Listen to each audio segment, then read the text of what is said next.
Forward reverse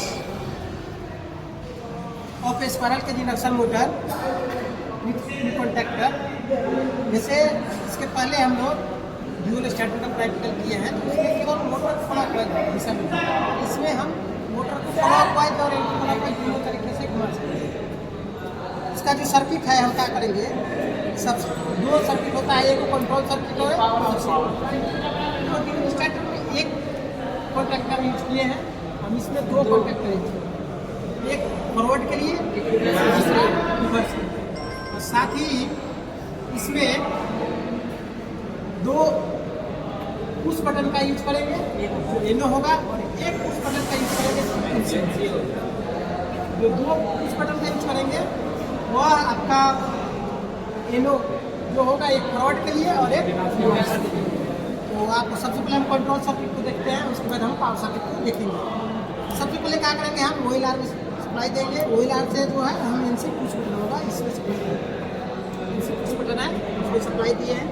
उसके बाद हम क्या किए हैं कि यहीं से दो वायर निकाले हैं, इसमें चला गया और एक इसमें चला गया, दोनों आ गया। यहाँ देख पा रहे हैं आप, एक इसमें चला गया है, इसमें चला गया। उस बटन के एनो में, यानी कि एक फॉरवर्ड का है और एक रिवर्स का, और इसी के पैरेलल में हम दो एनसी का यूज किया है, जो अलग से कॉन्टैक्टर यूज किया है। उसको एनसी बनाए हैं, एनो को एनसी बनाए हैं। दूसरा में एनो ब्लॉक रहता है, तो इसकी आवश्यकता नहीं है।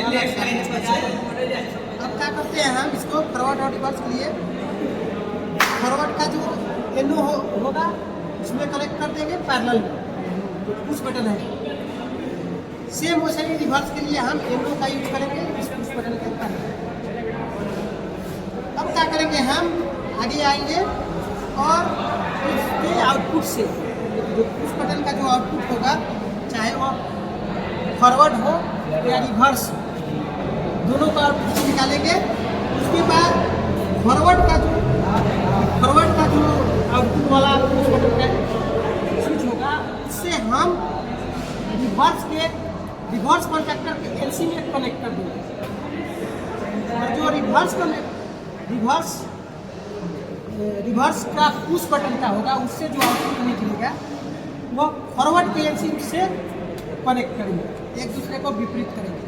कनेक्ट करने के बाद हम क्या करेंगे कि जो फॉरवर्ड का एनसी होगा वो रिवर्स के A1 से कनेक्ट कर देंगे, जो रिवर्स का एनसी होगा वो फॉरवर्ड के A1 से कनेक्ट करेंगे।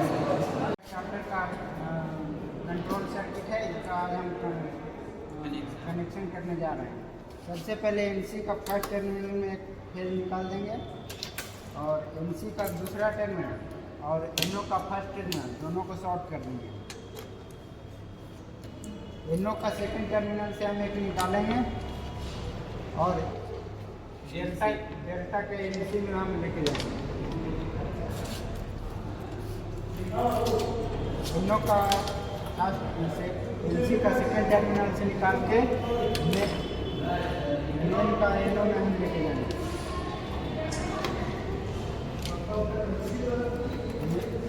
मेन का एनो से निकाल के हम स्टार का एनो में लेके जाएंगे।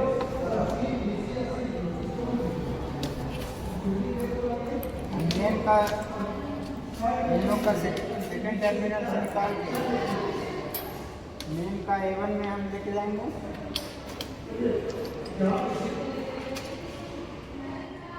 स्टार का एनो निकालते हैं।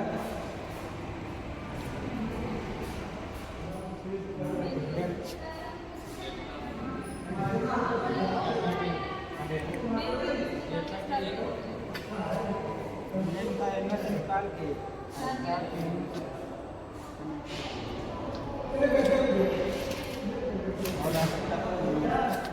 स्टार का एनसी का फर्स्ट टर्मिनल से निकाल के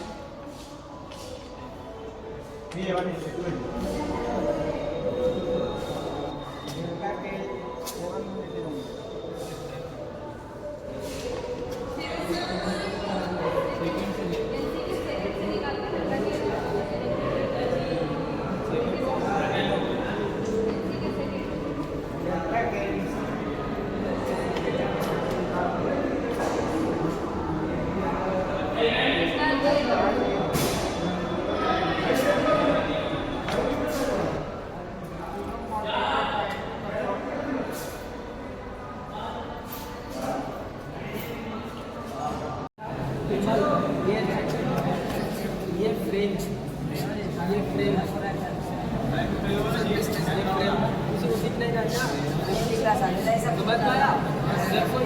nut है, the screw nut, जो screw lock है, ब्लैक वाला दिख रहा है, ये screw lock, समझ रहा है? screw lock है ये, इसका काम क्या है? जैसे मान लीजिए हम इतना पर सेट करें, जैसे मान लीजिए ये अभी घूम रहा है ये ऐसा है, और फिर ये screw nut को क्या किया, सेट कर दिया, screw nut को क्या किया, ये screw nut है, जो screw lock है उसको लॉक कर दिया, अब ये नहीं घूमेगी, पूरा कस क्या किया था घूम रहा, लेकिन ये लॉक होगा।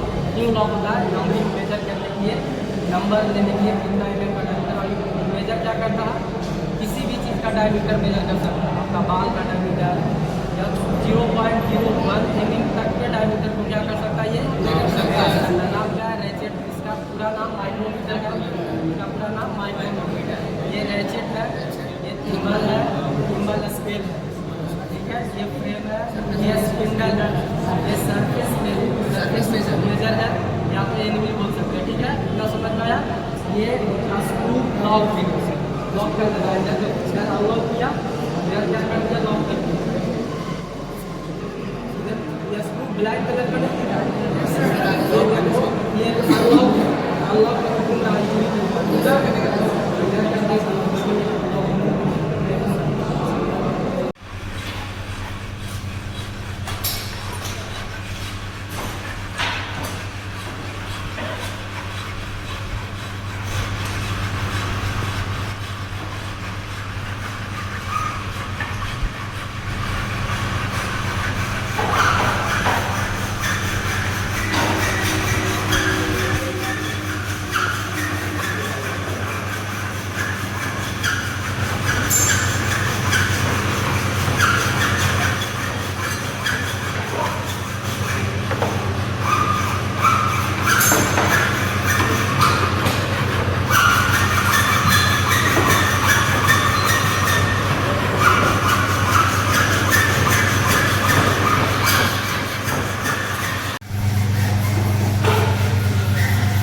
तार के व्यास को मेजर करना, ठीक है?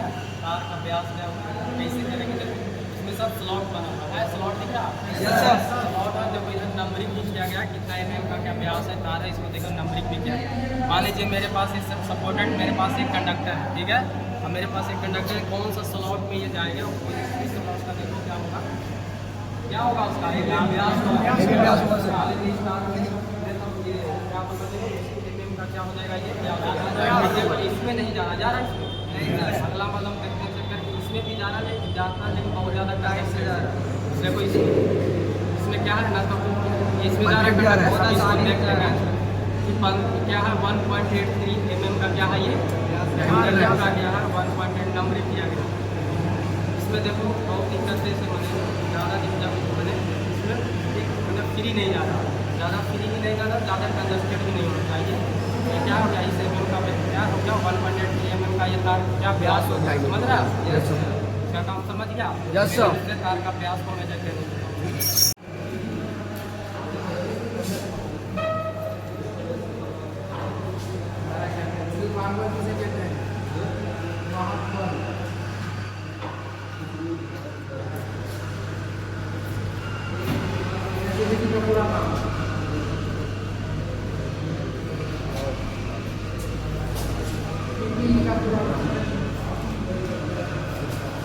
कितने प्रकार के होते हैं? ऑयल वाला एसी ग्लैस इसको बोलते हैं।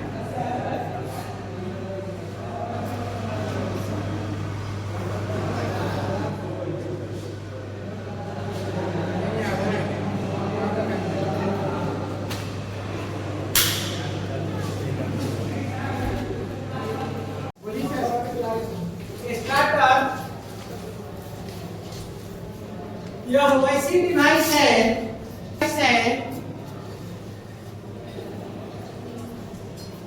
जो मोटर को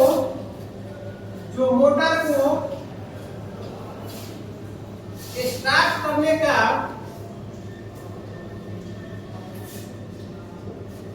करने का कार्य करता है।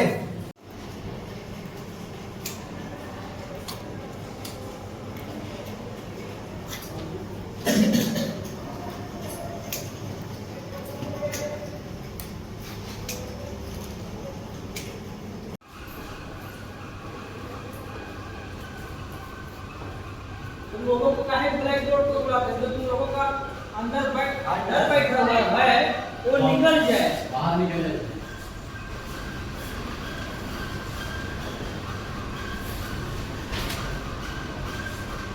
सब लोग इधर रखो पहले ब्लैक बोर्ड को।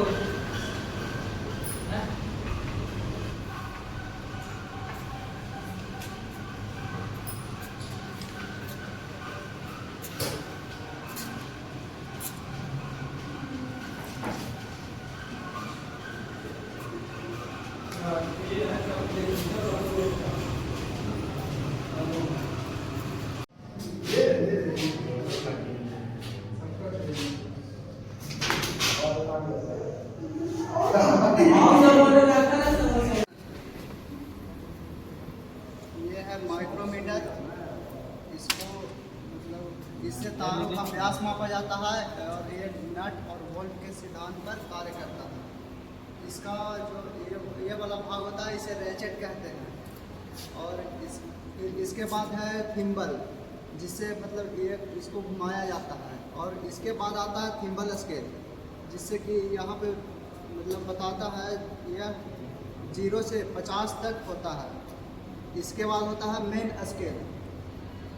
मेन स्केल ऊपर में होता है और सब डिविजनल स्केल नीचे होता है। इसके बाद ये है लॉक नट, और इसके बाद स्पिंडल, और फिर इसके बाद एनविल, और इसके बाद आता है रेम, और ये है स्टैंडर्ड वायर गेज। इसके द्वारा तारों का व्यास मापा जाता है। यह 0 से 36 तक माप सकते हैं इससे। फिर ये है मापन टेप, जिसकी सहायता से किसी चीज़ को माप सकते हैं। जैसे कि कहीं पे मतलब वायरिंग करना है वहाँ पे माप सकते हैं इससे। यह है स्टील रूल, इसकी सहायता से भी हम किसी चीज़ को माप सकते हैं। ये आउटसाइड कैलिपर्स है, इससे बेलनाकार पाइप या किसी चीज़ को माप मतलब जैसे ये पाइप है, ये एडजस्टेबल नट होता है। इससे मतलब पाइप के ऊपर रख करके यहाँ ऐसे रख करके और स्केल की सहायता से माप सकते हैं कि कितना मतलब सेंटीमीटर से होता है। और यह है इनसाइड कैलिपर्स, ये एडजस्टेबल नट से मतलब बेलनाकार के अंदर इससे मापा जा सकता है। जैसे कि ये है, इसके अंदर लगा करके और इसको मापा जाता है।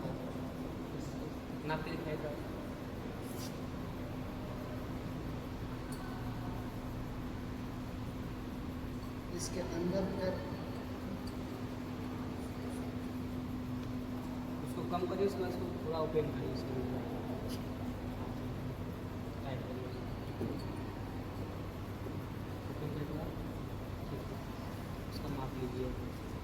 इसका मापन हम स्टील रूल की सहायता से मापते हैं इसको। इसका माप है 2 सेंटीमीटर। इसके बाद आता है ट्राई स्क्वायर। इसे हम कोने पे वायरिंग करते समय 90 डिग्री का माप लेते हैं और देखते हैं कि सीधा है कि तिरछा है।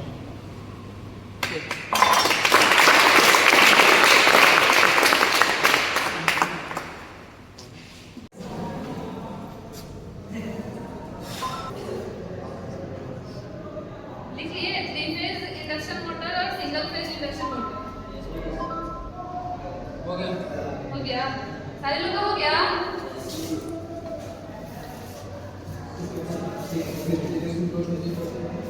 3 फेज में लिखिएगा, 3 फेज इंडक्शन मोटर भी 2 भाग में बांटा गया है। रंग का यह विशेष प्रकार का स्लेटी रंग का नमी रोधी, यह विशेष प्रकार का स्लेटी रंग का नमी रोधी अचालक पदार्थ है। नमी रोधी अचालक पदार्थ है जिसका प्रयोग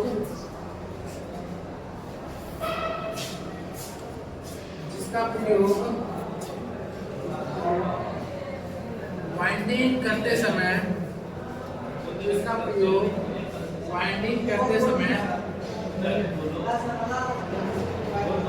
स्लॉट में करते हैं। बोलिए सर। यह कॉपर 84%, 84% प्लस मैग्नीज 12% तथा निकिल Ni 4% से मिलकर तथा निकिल 4% से मिलकर बनी मिश्र धातु होती है।